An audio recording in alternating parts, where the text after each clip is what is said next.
Okay, so following up on the treatment the other day, we're going to work on reducing that lumbar curve, so the arch in your lower back.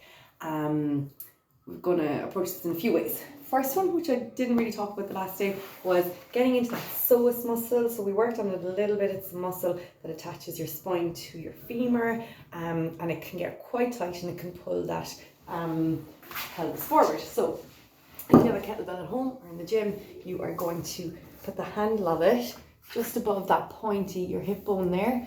And from there, I'm gonna see this straight. This leg can be out straight, and the side you're working on, you're bending that knee. So I've got my weight on my other side and on my arms, and then I'm just kind of playing around with that, moving that leg up and down, straightening it and bending it, and putting pressure on that position. So when you get onto that muscle, if it's tight, which I know it is, you'll feel it. You'll feel that tension, and you just want to kind of put a little pressure on and off on that to work that out. That's your first one. Then we are going to do some hip openers. So I'm going to get your foot onto a height. This is probably a little bit too low, but you also don't want it to be too high. So a foot max. From there, and this is when we talked about that we do in class. From there, you are going to, the most important bit is that you're tucking your pelvis. So the pockets, your imaginary pockets in your pants, are being pulled down towards the back of your knee. That's your start position, and then you're going to move forward and back. So see how it's my hip moves forward. It's not me bringing my chest forward. That stays where it is, and hip comes forward and back. Just in a range that creates a stretch, but not pain in that area. And you don't want to have an arch to your back. You want to keep that tuck.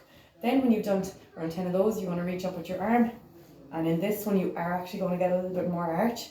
So you're opening up this area here. And then the last one, arms up overhead. Keep that tuck. Try to just get a slight extension on your upper back, and then turning left to right.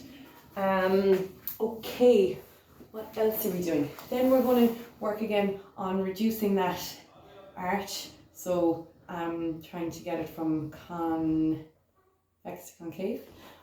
You're going to start on the ground. So feet are on the ground, starting. Now, your natural position will be arch, where there's the space there and your pelvis is tilted forward. Start with that and push your shoulders into the ground. But the more important one for you is going to be tilting backwards, letting that lower back and mid back melt into the ground, and you should feel a stretch in your neck as well. So it's kind of hard to see, but you're going from this, melting in, pockets going down your pants, and think about your spine melting into the ground and your ribs almost moving around like that. So with this, it's just a slow movement. Try to gradually get a little bit further into the ground each rep. Next one then, so you can kind of superset that one with this. So heels on the ground, so you can see from here.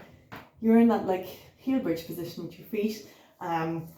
You dig those heels into the ground, you dig your lower back into the ground, and then you're going to reach with your hands. So my hands are at the same kind of angle as my knees, really, like about 60 degrees.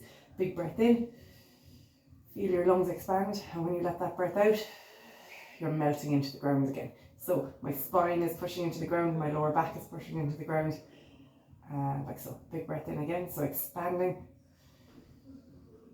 And then exhale, reach with your hands, dig with your heel, and try to feel that mid-back pushing into the ground. So we do about 5 breaths of those each. Did I have one more? Oh yeah, the only other thing I was going to go through is, like we talked about, between now and your next session, let's focus on doing regular squats and deadlifts, but making sure that you're not in extension, that you're trying to neutralize that lower spine, thinking about space between your ribs and your belly button being shortened. You want to always shorten that. You don't want to lengthen it. Do that for your squatting, even if it means you need to go quite light. Make sure you go slow with your squats as well. No stripper squats.